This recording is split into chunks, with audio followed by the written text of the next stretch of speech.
Hi this is Prabhat Ranjan here. आज के इस वीडियो में हम बात कर रहे होंगे जेईई मेंस 2023 2 मंथ स्ट्रेटेजी के बारे में। तो यार चेहरे पे मुस्कान देख पा रहे हो तो मुस्कान इस बात का है कि यार इतनी तगड़ी स्ट्रेटेजी रेडी हुई है इस बार कि चाहे तो तुम्हारा प्रिपरेशन लेवल कुछ भी हो, बिल्कुल नीचे हो, बीच में हो या फिर जबरदस्त हो, हर किसी बच्चे के लिए ये स्ट्रेटेजी कारगर रहने वाली है। क्योंकि यार इसमें सिर्फ और सिर्फ 60 डेज में इतने इफेक्टिव वे में इस स्ट्रेटेजी को तैयार किया गया है कि तुम्हारा थ्योरी से लेकर के question practice, PYQ, mock test, revision, short note सब होगा और इफेक्टिव तरीके से होगा और बर्डन भी नहीं लगेगा। अब यार इतनी सारी बातें मैं कर कैसे पा रहा हूं? कभी होम इंटीरियर का डिजाइन देखा है? जमीन इतना सा है तुम्हारे पास, लेकिन अगर बढ़िया स्ट्रेटेजी प्लानिंग होना तो उस छोटे से जमीन पर ही इतना बढ़िया सुंदर सा मकान तैयार किया जा सकता है कि अंदाजे से बाहर होता है। तो बात बस इतनी सी है कि अगर स्ट्रैटेजी तगड़ी होना, लग रहा होगा कि 2 मंथ्स है मेरे पास, इसे दूसरे तरीके से देखते हैं, 60 डेज है तुम्हारे पास भाई। अगर इस मंथ को डेज में ब्रेक कर दो तो एक एक डेज को इस हद तक यूटिलाइज किया जा सकता है कि बस एक्सपेक्टेशन से ही बाहर रह जाती हैं चीजें। तो चलो एक एक करके हम बात करना चालू करते हैं कि हम इस 60 डेज को 3 पार्ट्स में ब्रेक कर रहे होंगे। सबसे पहला पार्ट होगा हमारा 40 डेज का, देन 15 डेज का और फाइनली 5 डेज का लास्ट और थर्ड पार्ट। तो चलो एक एक करके बातें चालू करते हैं कि इस 40 डेज में हम क्या कर रहे होंगे। तो इस 40 डेज में हम ज्यादा कुछ नहीं कर रहे होंगे। एक मैं बुक बताता हूं तुम्हें, उससे बस फॉलो करना है और बस चीजें आसान हो जाएंगी। तो बुक का नाम है Arihant JEE mains 40 days crash course. तो ये बुक इस तरह से बनाई गई है ना कि अगर तुम्हारा प्रिपरेशन लेवल कुछ भी नहीं है तो कम से कम 90 to 93 परसेंटाइल जितने लेवल पे तुम्हें 40 दिन में लाने के लिए सफिशियंट है। और अगर 90 to 93 लायक मतलब बीच में प्रिपरेशन है तो 95, 96 तो 97 तक इजीली टच करा देगा। और अगर 95 पे पहले ही स्टैंड कर रहे थे तो 99 तक पहुंचाने में कोई कसर नहीं छोड़ता है। इस अरिहंत के JEE mains 40 days crash course वाले बुक का रिव्यू वीडियो मैंने पहले ही डाल रखा है अपने यूट्यूब चैनल पे। तो अगर इस बुक के बारे में तुमने पहले नहीं देख रखा है तो यहाँ आई बटन में उसका लिंक आ रहा होगा और डिस्क्रिप्शन में भी इसका लिंक दिया हुआ है। ठीक है, 40 डेज तो मेरा अरिहंत संभाल लेगा। अब इस सेकेंड फेज में 15 डेज में मुझे क्या करना है? इस 15 डेज में तुम्हें करना है पीवाईक्यू, वो भी चैप्टर वाइज नहीं, ईयर वाइज, क्योंकि चैप्टर वाइज क्वेश्चंस तुमने अरिहंत वाले बुक में कर रखा है। अभी हमारे पास समय कम है इसलिए ईयर वाइज क्वेश्चंस हम सॉल्व कर रहे होंगे, वो भी टाइम बाउंडेड सिचुएशन में। टाइम बाउंडेड सिचुएशन का मतलब बिल्कुल भी नहीं है कि तुम्हें 3 घंटे में करना है, क्योंकि यार अभी हमारा ढंग से प्रैक्टिस नहीं हुआ है इसलिए 3 घंटे में नहीं होगा। तो इसके लिए हम क्या कर रहे होंगे, इस 15 डेज को 3 पार्ट्स में ब्रेक कर रहे होंगे। 5 डेज 5 डेज 5 डेज के 3 पार्ट्स में। सबसे पहले 5 डेज में मुझे डेली एक पीवाईक्यू करना है लेकिन 5 घंटे में। सेकेंड 5 डेज में मुझे डेली एक पीवाईक्यू करना है लेकिन 4 घंटे में। और फाइनली मुझे जेईई मेंस का फील लाते हुए इस 15 डेज के थर्ड पार्ट वाले 5 डेज में मुझे 3 घंटे में करना है। ये 3 घंटे में मैं जो कर रहा हूं ये थोड़ा डिफरेंट होगा इन पिछले 2 पार्ट्स, 5 डेज वाले 2 पार्ट्स से। ओके, तो अब बात कर लेते हैं मुझे पीवाईक्यू करने किस प्रकार है। तो मेरे वेबसाइट पर फ्री ऑफ कॉस्ट तुम्हें पीवाईक्यूज मिल जाएंगे, डिस्क्रिप्शन में उसका लिंक दिया गया है।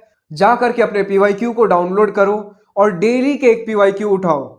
जो सबसे पहला 5 दिन है उसमें 5 घंटे में उस पीवाईक्यू को सॉल्व करो और दिन भर बैठ करके जो क्वेश्चंस नहीं हुए हैं उन्हें सॉल्व करने की कोशिश करो। सॉल्व नहीं हो तो डाउटनेट पे फ्री ऑफ कॉस्ट पीवाईक्यूज के सॉल्यूशन अवेलेबल रहते हैं, तो वहां से वीडियो सॉल्यूशंस देखो। वीडियो सॉल्यूशंस हमेशा ही टेक्स्ट सॉल्यूशन से ज्यादा इफेक्टिव होते हैं। क्यों इफेक्टिव होते हैं? क्योंकि यार उसमें हम क्वेश्चंस को अप्रोच करते हुए देखते हैं कि एक पर्टिकुलर टीचर, उसमें भी दिखता है यार 5 मिनट में उस क्वेश्चन को सॉल्व किया गया, तो एक टीचर कैसे 5 मिनट में उस क्वेश्चन को अप्रोच कर रहा है ये हमें सिर्फ वीडियो सॉल्यूशन में पता लगता है। ओके, तो सॉल्यूशंस मैंने देख लिए। अब रात को सोने से पहले जिन जिन क्वेश्चंस के तुमने सॉल्यूशंस देखे थे उन्हें वापस से एक बार करके सोना, क्योंकि वो क्वेश्चंस तुम्हें टफ लगे थे। रात को सोने से पहले जो भी हम कर रहे होते हैं वो रात भर हमारे सबकॉन्शियस ब्रेन में जाकर के बैठ रहा होता है। तो जो चीज तुम 10 दिन भी रिवाइज कर लोगे ना, वो तुम्हारे दिमाग में जितना देर रहेगा उतना ही रिटेंशन देता है रात को सोने से पहले 2 घंटे जो तुम करके सोते हो। ठीक है, तो ये हो गया हमारा फर्स्ट 5 डेज। सेकेंड 5 डेज में भी हमें यही करना है, सेम टू सेम, लेकिन 5 घंटे के जगह इस टाइम को रिड्यूस करके 4 घंटे में हमें डेली का एक पीवाईक्यू सॉल्व करना है। ओके, सेकेंड फेज के 5 डेज में मुझे 4 घंटे में कैसे करना है ये मुझे समझ में आ गया। अब थर्ड फेज में 3 घंटे में कैसे करना है। इस 3 घंटे में तुम्हें पीवाईक्यू, मॉक टेस्ट, एग्जाम वाला फील सब चाहिए। तो जैसा कि जेईई मेंस का पेपर आता है, जो लुक एंड फील होता है वही फील देते हुए वैसा ही सब कुछ इंटरफेस दिख रहा होगा। एलेन ने एक free of cost mock test तैयार किया है। इस मॉक टेस्ट में पीवाईक्यूज ही होते हैं। इसका लिंक मैं नीचे डिस्क्रिप्शन में दे दूंगा। उस लिंक पे क्लिक करना है, एक वेबसाइट खुल करके सामने आएगा। किसी भी एक पीवाईक्यू पे क्लिक करना है तुम्हें और तुम्हारा एग्जाम स्टार्ट हो जाएगा। उसी फील्ड के साथ वही इंटरफेस है जैसा तुम्हारा जेईई मेंस में आता है। तो जब जेईई मेंस एग्जाम देने जाओगे तो कुछ भी नया नहीं लगेगा। तुम्हें पता होगा कि क्वेश्चन को स्किप कैसे करते हैं, मेरा यहाँ पे किस तरह से दिख रहा होता है, जो जो क्वेश्चंस मुझसे नहीं बने हैं सेम टू सेम उसी चीज को रेप्लिकेट करने की कोशिश की गई है यहाँ पे। और पीवाईक्यू ही है यहाँ पे। टाइम बाउंडेड सिचुएशन वही 3 घंटे का तुम्हें मिल रहा होता है, वही पीवाईक्यू सॉल्व कर रहे होते हैं। कोई extra out of the box questions नहीं मिलेंगे तुम्हें। तो मॉक टेस्ट भी हो गया, पीवाईक्यू भी हो गया और एग्जाम वाला फील भी हो गया। तो 3 घंटे तो तुम्हें ऐसे ही क्वेश्चन करने हैं और उसके बाद वैसे ही फिर उसके बाद सॉल्यूशंस देख लेने हैं जो नहीं बनाए, और रात में सोने से पहले एक बार वापस से जिसके सॉल्यूशंस तुमने देखे थे लगा लेने हैं ताकि वो सबकॉन्शियस ब्रेन में चला जाए। चलो, तो अब ये 15 दिन हो गया। अब आखिरी के 5 दिन में मुझे क्या करना है इस थर्ड फेज में। तो थर्ड फेज में आखिरी के 5 दिन में तुम्हें करना है रिवीजन, सिर्फ और सिर्फ रिवीजन। इस 5 दिन को भी हम 5 पार्ट्स यानी कि 5 दिन में ब्रेक कर रहे होंगे, 5 डिफरेंट डेज। सबसे पहले दिन तुम्हें फिजिक्स की रिवीजन लगानी है, देन केमिस्ट्री की रिवीजन, देन मैथ्स की रिवीजन। तो 3 दिन तो यहां हो गया। फिर उसके बाद फोर्थ डे तुम्हें फिजिक्स, केमिस्ट्री, मैथ तीनों की कंबाइंड रिवीजन लगानी है। कैसे लगानी है वो भी मैं बताऊंगा। और सिमिलरली एक बार और कंबाइंड रिवीजन लगानी है फिफ्थ डे एग्जाम वाले दिन, एग्जाम जाने से पहले। बहुत सारे लोग बोलते हैं कि एग्जाम से तुरंत पहले तुम्हें कुछ नहीं करना होता है। कुछ क्या नहीं करना होता है, तो क्वेश्चंस नहीं लगाने होते, क्योंकि अगर क्वेश्चंस नहीं बना तो तुम पैनिक में आ जाओगे, घबरा जाओगे और एग्जाम गंदा चला जाएगा। लेकिन रिवीजन तो कर ही सकते हो।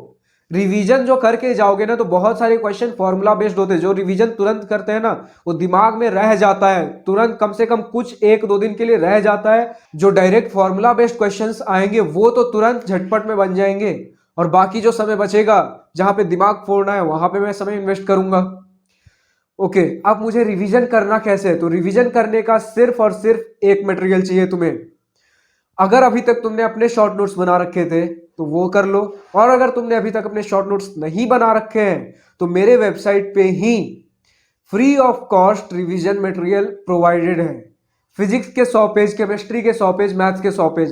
तो एक दिन में 100 पेज हो जाएगा, क्योंकि यार हर चीज को नए पहली बार थोड़ी देख रहे हो, तुमने ऑलरेडी बहुत बार पढ़ाई कर रखी है, अब रिवीजन करना है।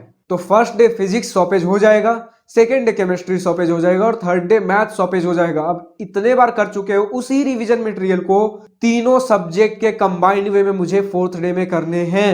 ओके, तो फोर्थ डे हो गया। फिफ्थ डे भी मुझे इसी प्रकार से उसी रिवीजन मटेरियल को वापस से रिवाइज करना है। इतनी बार रिवीजन इसलिए करना है क्योंकि रिवीजन इंपॉर्टेंट है। अगर रिवीजन नहीं किया ना तो इतने दिन जो भी तुमने किया था सब मिट्टी में मिल जाएगा, सब पानी में मिल जाएगा। और यार इतनी बार रिवीजन कर रहे हो तो धीरे धीरे समय कम ही लगेगा। तो जो भी समय बचे इतने दिन में, जो भी तुम्हें लगे थे यार ये तो एकदम बिल्कुल इंपॉर्टेंट क्वेश्चन है, मुझसे फिर भी नहीं बन रहा है, तो उन क्वेश्चंस को भी साथ ही साथ इसी 5 डेज वाले फेज में देखते चलते रहना। तो अगर इतना कुछ जानने के बाद भी अगर कुछ शंका रह गया है, कुछ डाउट रह गया है, अभी भी लग रहा है मुझे गाइडेंस की जरूरत है, पर्सनल गाइडेंस की, तो दिवास्त्रा जेईई पर्सनल मेंटरशिप प्रोग्राम को मैं यूट्यूब पे फ्री ऑफ कॉस्ट लेकर के आ रहा हूं 28 नवंबर 2022 दोपहर 2 बजे, यानी कि इसी संडे दोपहर 2 बजे। वापस से डेट्स को रिकॉल करो, 28 नवंबर 2022 2 PM इसी संडे। तो आओ दोपहर 2 बजे मुझसे मीट करो यूट्यूब पे लाइव सेशन में, और जो भी डाउट्स हैं चैट सेक्शन में, कमेंट सेक्शन में भर दो, और मैं तुम्हें free of cost guidance provide कर रहा हूंगा। तो क्या भैया ये गाइडेंस सिर्फ इसी संडे के लिए है? नहीं यार, इस 20 नवंबर से स्टार्ट हो रहा है। फिर इसके बाद हर संडे दोपहर 2 बजे मैं इसी तरह से यूट्यूब पे लाइव आऊंगा और free of cost guidance provide करूंगा। जो इस लाइव सेशन का प्रीमियर होगा वो ऑलरेडी मैंने यूट्यूब पर अपलोड कर दिया है, तो जा करके नोटिफाई बटन पे क्लिक करो ताकि ये लाइव सेशन गलती से भी मिस ना हो। क्योंकि यार थोड़ा सा समय बच गया है, इस समय में अब तुम्हें लेने हैं वाइज डिसीजंस। एक गलत स्टेप की वजह से भी अगर तुम्हारा एग्जाम बर्बाद होता है तो उसके बाद जो रिग्रेट्स आएंगे ना, उससे जिंदगी भर बाहर नहीं निकल पाओगे। और रिग्रेट्स से बदतर चीज मुझे नहीं लगता कुछ हो सकता है, क्योंकि यार रिग्रेट्स तुम्हारे खुद के मिस्टेक्स की वजह से आए हैं और वो जिंदगी भर के लिए रह जाएंगे। जब भी कुछ करने जाओगे कॉन्फिडेंस गिर जाएगा कि यार मैं जो स्टेप लेता हूं वो गलत ही होता है। गलत इसलिए होता है यार, प्रॉपर गाइडेंस नहीं होती है। बचपन से कोई सीख के थोड़ी आता है, तुम्हें सिर्फ गाइडेंस चाहिए, तो गाइडेंस मैं दे रहा हूं। आओ 20 नवंबर 2022 दोपहर 2 बजे इसका प्रीमियर यूट्यूब पे अपलोडेड है, जाकर के नोटिफाई बटन पे क्लिक कर लो। इस वीडियो में बस इतना ही। अगर वीडियो पसंद आई हो तो लाइक शेयर सब्सक्राइब करना मत भूलना, और अगर कुछ दिल की बातें कुछ मन की बातें लिख करके बतानी हो तो कमेंट सेक्शन तुम्हारे लिए ही तो है। So thank you for watching this video, goodbye, have a nice day, wish you all the best for your future, enjoy your journey.